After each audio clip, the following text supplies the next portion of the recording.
Hello दोस्तों, आज हम इतिहास के टॉप 50 प्रश्न देखेंगे जो आने वाली सभी परीक्षाओं के लिए बहुत ही इंपॉर्टेंट हैं। इसमें पहला प्रश्न देखेंगे, बाबर का जन्म 24 फरवरी 1483 को कहाँ हुआ था? तो ये हुआ था, इसका ऑप्शन हो जाएगा ए, फरगना में हुआ था। कहाँ हुआ था?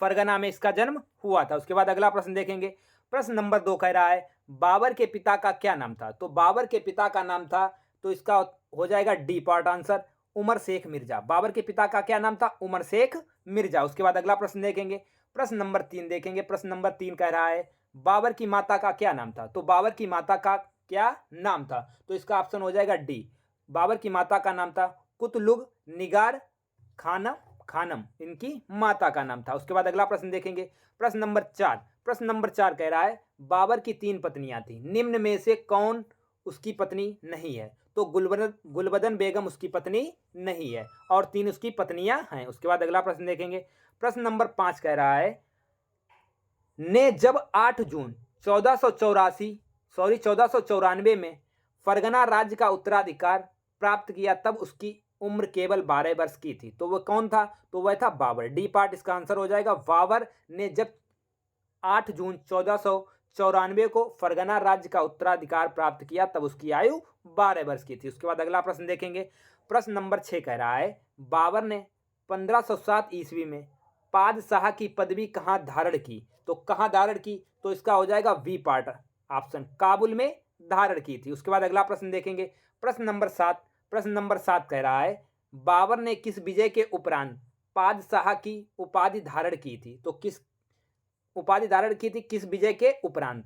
तो ये हो जाएगा, इसका ऑप्शन हो जाएगा 7 का डी पार्ट, काबुल की विजय के उपरांत पादशाह की पदवी धारण की थी। उसके बाद प्रश्न नंबर 8, पादशाह नामा का लेखक कौन है? तो इसका हो जाएगा option D part, Abdul Hamid Lahori इसके लेखक हैं। कौन है? अब्दुल हमीद लाहौरी। उसके बाद अगला प्रश्न देखेंगे, बाबर ने काबुल में चांदी का सिक्का किस नाम से चलाया? तो किस नाम से चलाया? तो ये चलाया था शाहरुख नाम से चलाया था। किस नाम से चलाया?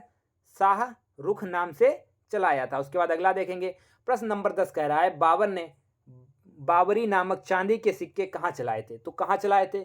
तो इसका ऑप्शन हो जाएगा 10 का ए पार्ट, कांधार में चलाए थे। कहाँ चलाए थे? कांधार में। उसके बाद अगला प्रश्न देखेंगे, प्रश्न नंबर 11। प्रश्न नंबर 11 कह रहा है, बाबर ने पहली बार पश्चिम से कहाँ होकर भारत में प्रवेश किया? तो पश्चिम से कहाँ होकर भारत में प्रवेश किया? तो ये किया था पंजाब से। कहाँ से? पंजाब से होकर उसने प्रवेश किया था। उसके बाद अगला प्रश्न, प्रश्न नंबर 12 कह रहा है, भारत पर आक्रमण हेतु किसने बाबर को निमंत्रण नहीं भेजा था? तो किसने नहीं भेजा था?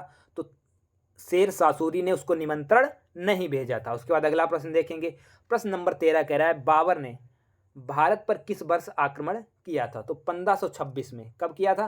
1526 में उसने आक्रमण किया था भारत पर। उसके बाद अगला प्रश्न देखेंगे, प्रश्न नंबर 14, भारत का प्रथम मुगल बादशाह कौन था? तो वो था बाबर। भारत का प्रथम मुगल बादशाह कौन था? बाबर था। उसके बाद प्रश्न नंबर 15 देखेंगे। प्रश्न नंबर 15 कह रहा है, भारत में मुगल शासक बनने पर जहरुद्दीन मोहम्मद ने नाम रखा, तो क्या नाम रखा था? तो उसने नाम रखा था बाबर। क्या नाम रखा था? बाबर नाम उसने रखा था। उसके बाद अगला प्रश्न देखेंगे, प्रश्न नंबर अगला कह रहा है, दिल्ली में मुगल साम्राज्य की नींव निम्नलिखित में से किस लड़ाई के परिणाम रूप पड़ी? तो किसके परिणाम रूप रखी? तो था पानीपत का प्रथम युद्ध। कौन सा? पानीपत की पहली लड़ाई। इसके बाद मुगल साम्राज्य की नींव पड़ी। उसके बाद अगला प्रश्न देखेंगे, प्रश्न नंबर 17 कह रहा है, वर्ष 1526 में लड़ी गई पानीपत की पहली लड़ाई में बाबर से कौन पराजित हुआ? तो कौन पराजित हुआ बाबर से? तो 17 का हो जाएगा ए पार्ट, इब्राहिम लोदी जो था वो बाबर से पराजित हुआ था। उसके बाद अगला प्रश्न देखेंगे, प्रश्न अगला कह रहा है, पानीपत की प्रथम लड़ाई में किन दो सेनाओं के बीच लड़ी गई? तो बाबर तथा लोदी साम्राज्य के बीच लड़ी गई थी। उसके बाद प्रश्न नंबर 19। प्रश्न नंबर 19 कह रहा है, पानीपत के युद्ध में बाबर की जीत का मुख्य कारण क्या था? तो बाबर की जीत का मुख्य कारण था उसकी सैन्य कुशलता। क्या था? उसकी सैन्य कुशलता था। उसके बाद प्रश्न नंबर 20। प्रश्न नंबर 20 कह रहा है, बाबर ने प्रसिद्ध तुलुगमा नीति का प्रयोग सर्वप्रथम किस युद्ध में किया था? तो किस युद्ध में किया था? तो 20 का हो जाएगा ए पार्ट, पानीपत के प्रथम युद्ध में। और पानीपत का प्रथम युद्ध कब हुआ था? तो 21 अप्रैल 1526 में पानीपत का पहला युद्ध हुआ था। उसके बाद अगला देखेंगे, किस युद्ध के विजयी के उपलक्ष्य में बाबर ने काबुल निवासियों को एक एक चांदी के सिक्के दिए और इस उदारता के लिए उसे कलंदर की उपाधि दी गई। तो कौन सा युद्ध था? तो जो युद्ध था पानीपत का प्रथम युद्ध। कौन सा युद्ध था? पानीपत का प्रथम युद्ध था। उसके बाद अगला देखेंगे प्रश्न नंबर अगला कह रहा है, मध्यकालीन भारत में निम्नलिखित में से किसने पहली बार युद्ध में तोपों का इस्तेमाल किया था? तो किसने किया था? बाबर ने। किसने किया था? बाबर ने पहली बार तोपों का इस्तेमाल किया था। उसके बाद अगला प्रश्न देखेंगे। प्रश्न अगला कह रहा है, बाबर ने दो प्रसिद्ध तोपचियों का क्या नाम था? तो बाबर के जो दो प्रसिद्ध तोपची थे उनका नाम था, नंबर 1 था मुस्तफ़ा और दूसरा था उस्ताद अली कुली। दो उसके तोपची थे। उसके बाद अगला प्रश्न देखेंगे। प्रश्न नंबर अगला कह रहा है, मध्यकालीन इतिहास में वह पहला कौन सा युद्ध था जो जल और थल दोनों पर लड़ा गया? तो वो कौन सा युद्ध था? तो वो था घाघरा का युद्ध। घाघरा का युद्ध कब लड़ा गया? तो 6 मई 1529 को लड़ा गया था। उसके बाद प्रश्न नंबर 25 देखेंगे। प्रश्न नंबर 25 कह रहा है, खानवा के युद्ध 17 मार्च 1527 में बाबर द्वारा पराजित किया जाने वाला प्रथम राजपूत राजा कौन था? तो प्रथम राजपूत राजा था, तो 35-25 का हो जाएगा ए पार्ट, राणा सांगा था। कौन था? राणा सांगा था। उसके बाद अगला देखेंगे प्रश्न नंबर 26। प्रश्न नंबर 26 कह रहा है, किस युद्ध में बाबर ने जिहाद धर्म युद्ध का नारा दिया? तो कौन सा युद्ध था? तो ये युद्ध था खानवा का युद्ध था। कौन सा युद्ध था? खानवा का युद्ध था। उसके बाद प्रश्न नंबर 27। प्रश्न नंबर 27 कह रहा है, किस युद्ध में विजयी के उपरांत बाबर ने गाजी की उपाधि धारण की? तो वो कौन सा युद्ध था? तो वो खानवा का युद्ध था। कौन सा युद्ध था? खानवा का युद्ध। उसके बाद प्रश्न नंबर 28। प्रश्न नंबर 28 है, 29 जनवरी 1528 में ने चंदेरी में राजपूतों को हराया। तो किसने हराया था? वो हराया था बाबर ने। किसने हराया था? बाबर ने हराया था। उसके बाद प्रश्न नंबर अगला देखेंगे। प्रश्न नंबर अगला कह रहा है, इनमें से किसने बाबर को 1502 में सर ए पुल के युद्ध में पराजित किया था? तो किसने किया था? सैवानी खां ने पराजित किया था। किसने किया था? सैवानी खां ने पराजित किया था। उसके बाद अगला प्रश्न देखेंगे। प्रश्न कह रहा है, मध्य एशिया के किस शासक ने बाबर के विरुद्ध उज्बेकों की युद्ध नीति तुलगुमा पद्धति का प्रयोग किया? तो किसने किया था? तो ये किया था सैवानी खां ने। किसने किया था? सैवानी खां ने किया था। उसके बाद प्रश्न नंबर 30 देखेंगे। प्रश्न नंबर 30 कह रहा है, निम्नलिखित राजाओं में से किसने सैनिक संगठन के श्रेणी प्रणाली का प्रचलन किया जिसमें छोटी टुकड़ियों में 50 सैनिक होते थे? तो वो कौन था? तो वो था बाबर। कौन था? बाबर था। उसके बाद प्रश्न नंबर अगला देखेंगे। प्रश्न नंबर अगला कह रहा है, मुगल काल की राजभाषा क्या थी? तो मुगल काल की राजभाषा थी, प्रश्न नंबर 32 का हो जाएगा ऑप्शन डी पार्ट, फारसी थी। मुगल काल की राजभाषा क्या थी? मुगल काल की राजभाषा फारसी थी। उसके बाद प्रश्न नंबर 33। प्रश्न नंबर 33 कह रहा है, मुगल प्रशासन में मुहतसिब था। कौन था?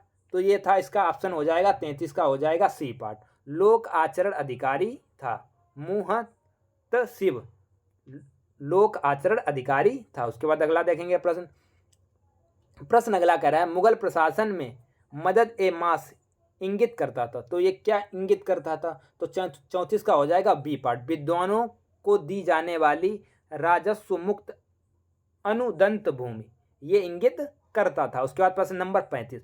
प्रश्न नंबर 35 कह रहा है, मुगल प्रशासन में जिले को किस नाम से जाना जाता था? तो जिले को सरकार नाम से जाना जाता था। किस नाम से जाना जाता है? सरकार के नाम से जाना जाता है। इसके बाद प्रश्न नंबर अगला कह रहा है, किसने ऐसे बाग बगीचे जिसमें बहता पानी हो के निर्माण की परंपरा की शुरुआत की थी? तो किसने की थी? बाबर ने। किसने की थी? बाबर ने ये शुरुआत की थी। उसके बाद अगला प्रश्न देखेंगे, किस मुगल शासक ने भारत में वनस्पतियों और प्राणी जगत, ऋतुओं और फलों का विशद विवरण अपनी दैनंदिनी डायरी में दिया? तो किसने दिया था? ये दिया था बाबर ने। किसने दिया था? 37 का हो जाएगा सी पार्ट, बाबर ने दिया था। उसके बाद अगला प्रश्न देखेंगे। प्रश्न नंबर अगला कह रहा है, किस मुगल शासक की उपवनों उद्यानों में अत्यंत अभिरुचि के कारण उपवनों का राजकुमार मालियों का मुकुट कहा गया? तो किसे कहा गया? ये कहा गया बाबर को। किसे कहा गया? बाबर को कहा गया। उसके बाद प्रश्न नंबर 39, भूमि मापने के लिए गज ए बाबरी मापक का प्रयोग किसने किया? तो ये बाबर ने किया था। किसने किया था? 39 का हो जाएगा ए पार्ट, बाबर ने किया था। उसके बाद अगला प्रश्न देखेंगे। प्रश्न नंबर अगला कह रहा है मसनवी जो बाबर द्वारा मुस्लिम कानून के नियमों का संग्रह है वह क्या है? तो वह हो जाएगा 40 का हो जाएगा ए पार्ट, मुआइन ये था। उसके बाद अगला देखेंगे 41 नंबर। प्रश्न नंबर 41 कह रहा है मेहदी ख्वाजा कौन था? तो मेहदी ख्वाजा 41 का हो जाएगा सी पार्ट, बाबर का बहनोई था। कौन था? बाबर का बहनोई था। उसके बाद अगला प्रश्न देखेंगे। प्रश्न नंबर अगला कह रहा है गुलबदन बेगम पुत्री थी, तो गुलबदन बेगम किसकी पुत्री थी? तो 42 का हो जाएगा ए पार्ट, बाबर की पुत्री थी। उसके बाद अगला प्रश्न देखेंगे। प्रश्न नंबर अगला कह रहा है निम्नलिखित में से किसने लिखा कि बाबर की मृत्यु विष देने से हुई? तो किसने लिखा? गुलबदन बेगम ने। किसने लिखा? गुलबदन बेगम ने। उसके बाद 44 देखेंगे मुवैयान नामक पद्य शैली के जन्मदाता बाबर ने तुझ ए बाबरी नामक अपने संस्करण किस भाषा में लिखे? तो किस भाषा में लिखे थे? तो 44 का हो जाएगा सी पार्ट, तुर्की भाषा में लिखे। किस भाषा में लिखे? तुर्की भाषा में लिखे थे। उसके बाद प्रश्न नंबर 45। प्रश्न नंबर 45 कह रहा है बाबर ने अपनी आत्मकथा बाबरनामा की रचना तुर्की भाषा में की, बाद में इसका अनुवाद फारसी में किसने किया? तो फारसी में जब आएगा अनुवाद तो हो जाएगा ए पार्ट, अब्दुल रहीम खान खाना ने किया था। उसके बाद अगला देखेंगे प्रश्न नंबर 46। प्रश्न नंबर 46 कह रहा है बाबर ने अपने बाबरनामा में किस हिंदू राजा का उल्लेख किया? तो किस हिंदू राजा का उल्लेख किया?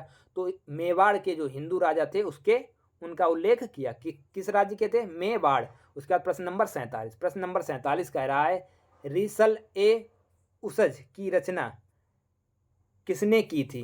तो इसकी रचना की थी डी पार्ट, बाबर ने। किसने की थी? बाबर ने की थी। उसके बाद अगला प्रश्न नंबर 48 देखेंगे। प्रश्न नंबर 48 कह रहा है बाबर का भारत के विरुद्ध प्रथम अभियान यूसुफ जाई जाति के विरुद्ध था, जिसमें उन्होंने भारतीय क्षेत्र बांजोर और भेरा पर अधिकार कर लिया, वह वर्ष था। तो वह कौन सा वर्ष था? तो 48 का हो जाएगा ए पार्ट, 1519। कौन सा वर्ष था? 1519। उसके बाद प्रश्न नंबर 49 बाबर की मृत्यु 1530 में कहाँ हुई थी? तो ये हुई थी आगरा में। कहाँ हुई थी? आगरा में हुई थी। उसके बाद प्रश्न नंबर अगला देखेंगे।